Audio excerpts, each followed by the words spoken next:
I'm Alma Langlois, and today's movie takes a dive into the wild and often unhinged world of the sport for people who think wrestling is too intellectual, roller derby.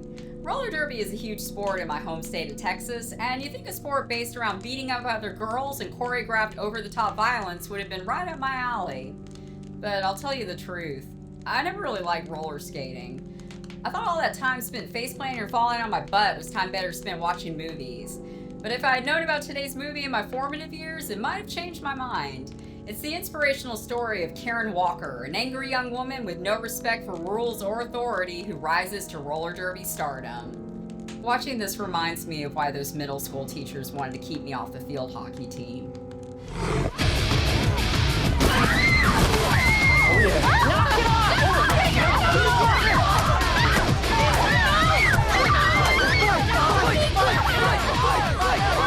I'm talking about 1972's Unholy Rollers, written by Howard Cohen and directed in 1972 by Vernon Zimmerman. Karen Walker is a fiery, hot-tempered young woman with a lack of opportunities. Boy, I'd like to get Mickey Martinez down here and turn her loose on a couple of people. You ought to turn yourself loose. Keep your crappy hands off me. For her, conflicts are inevitably resolved with property destruction. After being sexually harassed one time too many by her boss, Karen quits her dead-end job at the cat food factory in style. I'm getting out of here.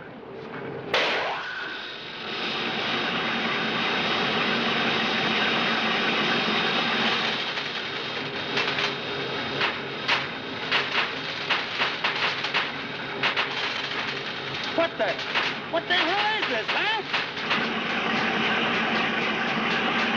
You're crazy. I'm not working for that pervert anymore. I'm gonna kill her, run! I'm gonna kill her! What are you, nuts or something? Fucking nuts! Hey, wait. I'll call you later. Looking for purpose, Karen joins the roller derby team and quickly becomes a star. But while the crowds love her, her independence and aggressive tactics make her enemies of her teammates, and eventually the management. One of the last movies Corman made for AIP, Unholy Rollers was produced as a quick cash-in on the publicity for MGM's Kansas City Bomber, starring Raquel Welch. I'm surprised it's not better known, as it delivers all the elements you could want from a Corman AIP drive-in flick, and it boasts a fun satirical script by Howard Cohen. Unholy Rollers is lovely trashy and energetically directed, performed, and edited. The film really excels in the roller derby sequences. I love those fisheye over-the-shoulder POV shots, and the action sequences are very well edited. You know who the supervising editor was on Unholy Rollers? None other than a very young Martin Scorsese. This would have been around the time he did Boxcar Bertha. Corman helped start the careers of many of the most talented filmmakers in the 1970s and 80s, and Marty was one of these. You can see some of the formative Scorsese style here. There's notably one sequence cut to the song Sincerely, which he would use later in Goodfellas. Goodfellas has also been coming up a lot on this channel recently. I love that movie. It's not just a fascinating story well told. There's so much passion and fire in that film. It's one of those movies I watch to revive me when I feel down or unmotivated. How the fuck am I funny? What the fuck is so funny about me? Tell me what's funny. Anyway, something tells me the raw footage may have been difficult to cut together, so Corman brought in Little Marty to save the day. Scorsese said in the collection of interviews Scorsese on Scorsese that due to delays in editing, which then led to a delay in the film's release, Unholy Rollers bombed at the box office when it was finally unleashed in November of 1972. November is not a good release month for a drive-in movie. In most of the country, that means freezing your behind off in a car for hours, which is not most people's idea of a good time.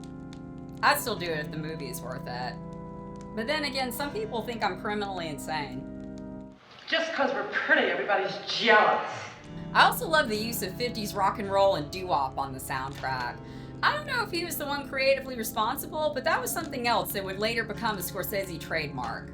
The soundtrack is primarily Chuck Berry songs, which are great, but I'm gonna nitpick. Wouldn't Little Richard have been better? He's a lot more wild and raucous, which is closer in spirit to this movie. Scuttlebutt also has it that Chuck Berry was a major pain in the butt about the soundtrack rights for home video, another thing which has been holding this baby back. Home video versions all have an altered soundtrack. It's only the version that aired on TCM that contains the soundtrack from the original theatrical release. Bobby Hart was the music supervisor on the film, and he was also Claudia Jennings' boyfriend at the time, and many say her most stable relationship. The film also boasts a solid cast of AIP regulars, including Betty Ann Rees, Candice Roman, and yes, that's Death Race 2000's Matilda the Hun, Roberta Collins. But it's drive-in queen Claudia Jennings who carries the movie as Karen. Her Karen is a defiant force of nature, but also a generous friend to her few allies, and Jennings excels in Karen's moments of reluctant vulnerability.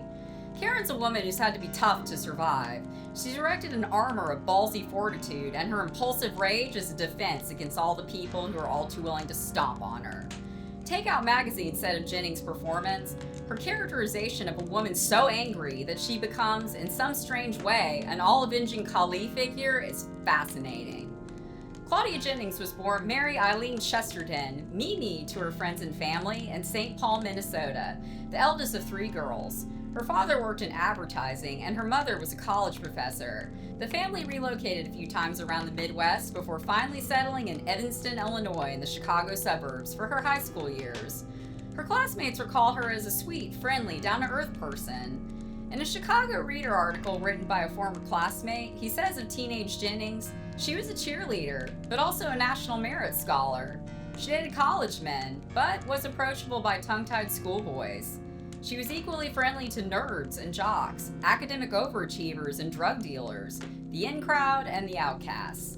She was one of the nicest kids I knew. And of course, she showed a flair for drama. While growing up in Milwaukee, her mother enrolled her in acting classes at Marquette University, and she would put on plays with her friends in her garage and backyard. In Evanston, she found a niche in the high school theater department and appeared in several school plays. After her senior year, she discarded her high school sweetheart and group of friends and moved to downtown Chicago, where she got a job as a receptionist at Playboy magazine. Hugh Hefner took notice of her and made her a centerfold and his girlfriend, much to the chagrin of her family. From Playboy, Hollywood beckoned, and Mimi Chesterton was rechristened Claudia Jennings. She said to spare her sisters any embarrassment. According to IMDb, her stage name came from the cheating wife in Michael Finlay's Touch of Her Flesh. Check out my review of it if you haven't already. I'll miss you, Claudia. I'll call you as soon as I get there. I don't think an 18-year-old Midwestern girl would have been hip to that one, but maybe someone at Playboy was. 3 days before her 20th birthday, she withdrew all of her savings and relocated to Los Angeles in 1969. Claudia Jennings became a B-movie icon with a knack for playing tough, unruly women in films like Gator Bait, Truck Stop Women, Moonshine County Express, and The Great Texas Dynamite Chase. Jennings said, "I'm cast as bad girls because being submissive is alien to me. I can't play the wronged wife. You wouldn't believe a man cheats on me." Lifelong friend Marilyn Grabowski, who had become Playboy's West Coast photo editor, said, "She had a devil-may-care attitude. She was always looking forward to her next escapade, and I think she always wanted to be a star." Though Jennings had talent, her high school theater teachers and people who knew her said she didn't seem to have the self-discipline or drive she needed to pursue acting seriously, that she only wanted to do what she wanted to do without putting in the hours of hard work. When she arrived in Hollywood, she enrolled in Jeff Corey's famous acting class, but dropped out when she got bored. Michael Pressman, director of The Great Texas Dynamite Chase, said of Claudia Jennings, "She was a favorite of Roger Corman's, a very complicated lady who appeared to be in a lot of emotional turmoil.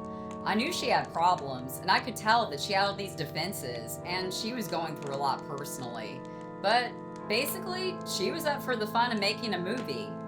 As she grew increasingly frustrated that A-list success eluded her, Jennings got in with a bad crowd, including Marsha Brady herself, Maureen McCormick, that lived mostly for overindulgent partying and drugs.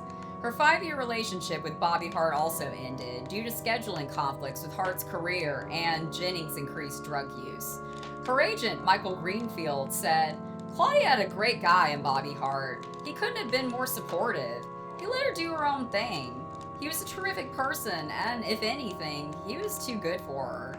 Claudia was a bit self-destructive. She always had a wild streak in her, and I think she was a lot wilder than Bobby ever realized or wanted to admit. With increased drug use came a series of tumultuous relationships, including 2 of the Rolling Stones, a short-term affair with David Bowie that was more drug-fueled than romantic, wealthy real estate broker Stan Herman, and cinematographer Gary Graver. She always had some drama going on with the man, Marilyn Grabowski said. In her final interview with Playboy magazine, conducted only a few months before her premature death, Jennings brags, "I don't have boyfriends. I have men who are friends, and I have love affairs." And you take those skates off, honey, and you're nothing. You're not even real. Yeah. But when you take those pants off, you're nothing. Well, you didn't say that before, honey. You didn't say that before. Let's just say it was weak for hire the handicap, and I obliged. Take it to Tina. Maybe then she won't have to go around with all the other guys in the team. Well, let the team will talk to her, won't they, huh? Yes, they'll talk. Did you ever ask what they tell her? No, you tell me. Maybe they tell her what it's like to be with a real man.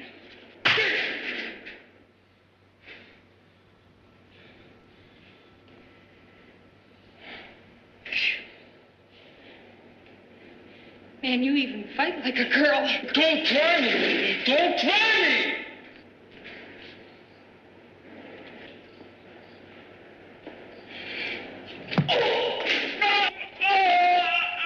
God damn. You won't be happy till you have your own set of balls. Honey, I got balls. Yours. Ari Bass, a film producer and distributor who wrote a terrific essay about Claudia Jennings for Femme Fatale magazine, said of the actress, "I think she was someone who didn't know herself and created an alternate personality, someone who could tear through men and be a powerful person, at least on screen. She seemed to have a habit of falling for older men of some power and means who would not challenge her to find out who she really was. The only one who did was Bobby Hart, and she discarded him after 5 years." Towards the end of Claudia's tragically short life, she famously screen tested as Kate Jackson's replacement on Charlie's Angels, but the part went to Shelley Hack instead. Rumor has it that while her screen test was fantastic, network executives did not want a Playboy centerfold on primetime TV. Following an end to her volatile relationship with Stan Herman, friends reported that Jennings wasn't sleeping well due to the stress of the breakup and worry over the future of her career. On her way to Herman's to collect the remainder of her belongings, Jennings crossed the center line in her Volkswagen convertible and ran headfirst into a pickup truck. The medical examiner's report stated that she had no drugs or alcohol in her system, so it's speculated that Jennings must have nodded off while she was behind the wheel. The other driver escaped with minor injuries, but Claudia Jennings died in the arms of the paramedics who came to her aid, 2 months shy of her 30th birthday. There are plenty of pretty girls in Corman movies, but Claudia Jennings has fire and charisma on screen. She's got a real power to her presence and that je ne sais quoi of a star. In the 1970s, America was reflecting on itself, and the decade brought us several movies about Americana and American culture. There was also a fascination with American competitiveness and the distinctly American narrative that anyone who's willing to work hard enough and is smart enough can pull themselves up by their bootstraps and climb to the top of the heap. Karen, raised in poverty, channels her aggression into showmanship to make herself a star. And there she goes. Look at her give it to the cow and she ripped off her mask. Look at that. She tore the mask right off Margot's face. Fantastic. And Marvin screams in hated rage. You can't do that to me. You can't do that to me. And look at those hands showing what they think of Mask Marvin, the tyrant of the track.